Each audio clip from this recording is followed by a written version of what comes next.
Hello, this is shockerdrone 911 on our part 2 of my NES collection. I kind of lied. It was going to take like more than 4 to 5 parts to complete this. It might take 7 to maybe 8. But yeah.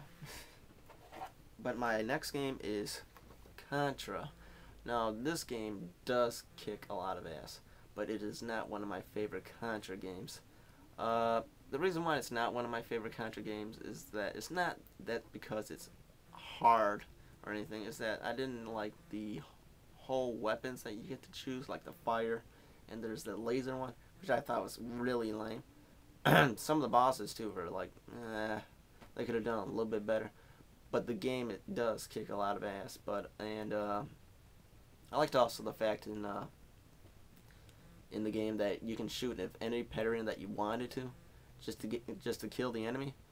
But just to say that this game was also known to be the hardest game that Konami's possibly has ever made right here, and everybody knows about the whole Konami code. Now I used the Konami code a couple times, yes, and I have beaten the game with it, but there's a couple times that I never used the Konami code and beat the game. And also, whenever I played this game on my NES, I usually get up to like stage 4 or 5, and if I ever died before then, I usually reset the game. But all in all, this game does kick a lot of ass. Next is Super C. Now this is one of my favorite Contra games right here. It's a little bit more easier, but I do like the bosses of how they are. A little bit more developed, and I gotta say the same thing. I did use the Konami code on this one, but I also beat the game without it. And I gotta say that in this game you only get less life than the original one right here. And what I mean is that you get a little bit less extra life in here than what you get in the original Konami Contra game. They also make a second appearance in Contra 3. I like the Contra 3, but I like this one a lot better. Next on the list is Mega Man. Now we can all thank Mega Man, the people that created Mega Man, because all the other past games that they made, most of them were good. Most of them were good. Not all of them. But with this game, they created the whole formula where you can just choose one of the bosses that you want to go to instead of having to beat one stage and go to the next. In this game, there pretty much are no stages. You just select which one you want to face. There ain't no like this one stage 1, this one stage 2. You just click on your controller and there you go. But the thing is, though, that this is not one of my favorite Mega Man games. It was a little bit more bland, a lot more challenging. Now, I'm not saying that challenge is a bad thing for me or anything like that, but this game did piss me off quite a bit of times of some crappy ass death, like with the whole code, not the code, but the point system where I try to always get 100, not 100%, but the most amount of points I can get. I mostly always die because I don't have enough life. But still, this game's a little bit more bland than the other ones. But Mega Man still does kick ass. It's one of my favorite ones of the NES. But everybody's favorite is Mega Man 2. Now this is not one of my favorite Mega Man games. This is more like my second favorite.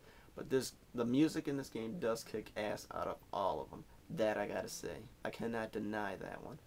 But bosses were so easy on this one. I mean, with one hit you take like 1/4 of their life, and without using the enemy's weaknesses. And but there's like one stage I really did like, and was Quick Man stage. I thought with those lasers. Now that you did usually kill me, and it still does kill me like once, maybe twice. But that stage is one of the hardest ones out of the game. Quick Man, he's probably one of the tougher enemies in the game too. He's probably, like, I gotta say he's number 1 of the toughest ones in there. But yeah, and I also gotta say Quick Man is still one of my favorite enemies in this game. Next is Mega Man 3. Now this game is one of my favorite games. The music is not as good as Part 2, but the bosses are much more detailed. Two of my favorite bosses, I cannot decide which one, is Gemini Man and Snake Man. With Gemini Man, he splits into two, and you gotta face two Geminis instead of one. And with Snake Man, well, he just pretty much shoots snakes and jumps around, but he looks pretty cool. Also in this game right here, where do I put it? Whatever. Also in this game, there it is. Part 2.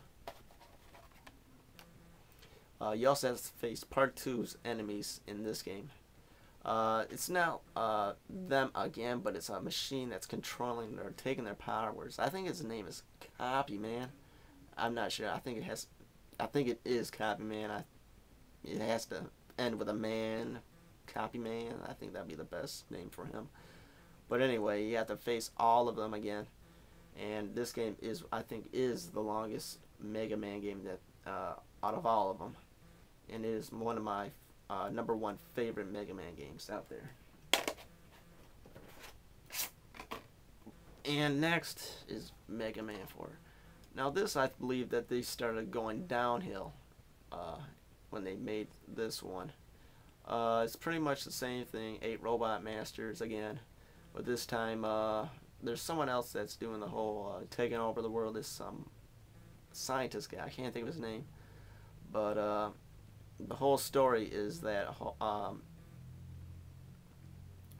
the scientist does not really want to be evil, but Dr. Wily kidnaps his daughter, and so this whole thing of trying to destroy Mega Man in order to save his daughter. It's alright game, I gotta say. It's not one of the best ones, but it's just. Oh, they also started the whole charge shot on this one, like in Part 3. They started the whole slide thing, but yeah, it's a pretty good game. I can't say it's not bad or anything like that. And also, Pharaoh Man is one of my favorite villains in this game, and for some reason, Toad Man. Next on the list is, I believe, the crappiest Mega Man game they have ever made.